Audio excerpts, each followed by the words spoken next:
ایران اور امریکہ کے درمیان مستقل امن کے لیے پاکستان کی سفارتی کوششیں مزید تیز ہو گئی۔ تہران میں فیلڈ مارشل عاصم منیر اور ایرانی وزیر خارجہ عباس اراغچی کی اہم ملاقات میں اہم امور پر بات ہوئی۔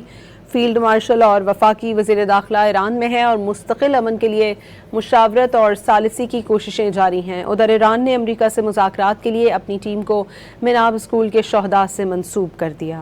ثالثی اور سفارتی کوششوں سے امریکہ ایران امن معاہدہ جلد ہونے کی امید پیدا ہو گئی۔ ایرانی میڈیا کے مطابق تہران میں فیلڈ مارشل عاصم منیر اور ایرانی وزیر خارجہ عباس اراغچی کے درمیان اہم ملاقات ہوئی۔ ایرانی وزارت خارجہ کے ٹیلی گرام چینل پر جاری بیان میں کہا گیا کہ فیلڈ مارشل اور ایرانی وزیر خارجہ نے تازہ سفارتی کوششوں پر تبادلہ خیال کیا۔ ملاقات میں جنگ اور کشیدگی کے خاتمے کے اقدامات اور امن و استحکام کے حوالے سے بھی گفتگو ہوئی۔ ایرانی میڈیا کے مطابق فیلڈ مارشل سے عباس اراغچی کی ملاقات جمعے کو ہوئی تھی۔ چیف آف ڈیفنس فورسز گزشتہ روز تہران پہنچے تھے، جبکہ وفاقی وزیر داخلہ محسن نقوی 4 روز سے تہران میں ہیں۔ ایران نے سینئر پاکستانی حکام کی تہران میں موجودگی کو امریکہ سے جاری مذاکرات میں ٹرننگ پوائنٹ قرار دیا۔ ایرانی وزارت خارجہ کے ترجمان اسماعیل بقائی نے کہا کہ سینئر پاکستانی حکام کی موجودگی کا مطلب ہے